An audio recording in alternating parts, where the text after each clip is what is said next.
used to work at this retail store. Let's call it Holly's store. Well, when I used to work at Holly's, on the floor you used to have to do routinely checkups on the changing rooms. This consisted of going to each unoccupied room to see if anyone left any merch or belongings inside. Occasionally, we'd check up on the occupied ones to check on the customers, mainly to prevent theft. You know, the pressure of, are you finding everything okay, really does wonders.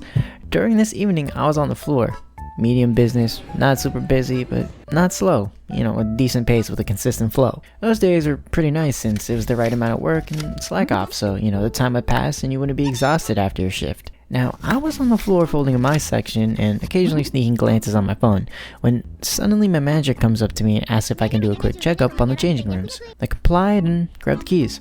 Before I continue describing my findings, let me map out the store's layout, as it's important to this story. So there are changing rooms on each side of the store correlating to the gender, and both are a mirror of each other. Now there's 3 small rooms in the front, and on each side consists a bigger room for groups, families, disability, or those with lots of items to try. I first check the men's aisle and find the usual suspects. A few coat hangers and left clothes. After returning those items, I moved on to the women's side, checking the first 3 small rooms, repeating the process, knock, announce, wait, open.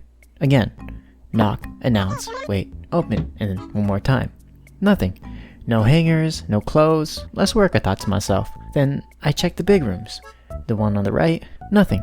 But then I checked the left. So to preface before I continue with this portion, when I knock, I make it known that I am checking the room. So, I don't knock like a coffin baby. I knock like a hydrogen bomb. I make sure I'm heard, you feel? Because, I'm not trying to walk in on anybody changing. This ain't no ecchi harem isekai anime. So if I was to walk in on someone and they weren't cool, let's just say I'm probably going to have to let my future neighbors know that they live next to a sexual offender. So as I knock loudly, I get no response. Same goes with my announcement. Again, no response. So in my head, I'm thinking we're in the clear. No one's here. I open the door.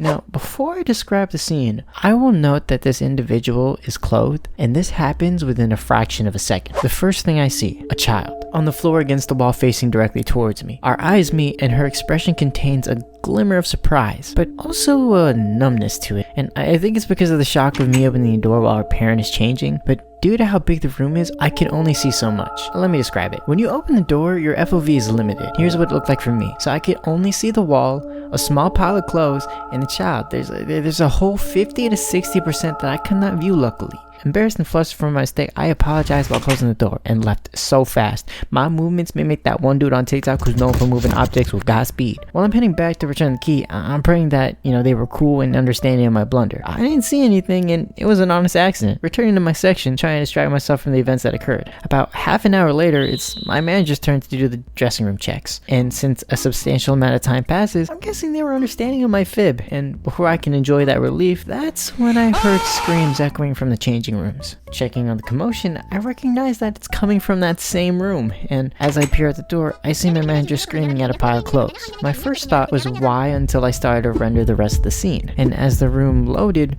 my curiosity would evolve into disgust and horror. The scene was as followed. On the floor and throughout the room, scattered clothes, a typical scene, but with further inspection, it becomes clear that this room was not used for its specific means, because looking close you could spot a condom, and it was clearly not new. It wasn't just one that filled the pile, but there was a total of 3, the other 2 being in the trash and on the bench. 3 rounds of cheek clapping. Wait a damn minute. There was a child. Yeah, I never really thought about this at the time, not until after reflecting on it. Also, I was 17 and the law and rules and responsibility honestly was not something that ran in my head at the time. Yeah, honestly, the more I ruminate on it, the more I'm like, holy fuck, is that dark?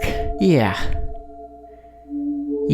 Now, me and my manager are just disgusted. And, we're talking shit about the customer while we're cleaning up after them. Like, first off, why not throw it in the trash can? You got 1 in the trash can, but you have the other 2 scattered. I'm guessing it's because I opened the door and they probably was like screaming and be like, oh my god, we almost got caught. That could have been it. But even then, still have some common decency and clean up after yourselves, especially with a kid there. And like, nah, you know what? They didn't even have morals. So why am I thinking they were going to clean up after themselves? Yeah, the morals are out the window already, past that. Hold up. They're not the type of people supposed to clean up after themselves. Yeah, anyways, that was my story from when I worked at retail. My experience in retail wasn't the worst. I barely had any bad customer interactions, and the bad ones was mainly because they smelled like doo-doo, and other times it's because they try to bargain for non-existent discounts. Retail was a fun experience for me because of all my close friends. Like, they worked there, so I had something to look forward to, especially during closing days on the weekend. Maybe I'll talk about that next time. Okay, ciao.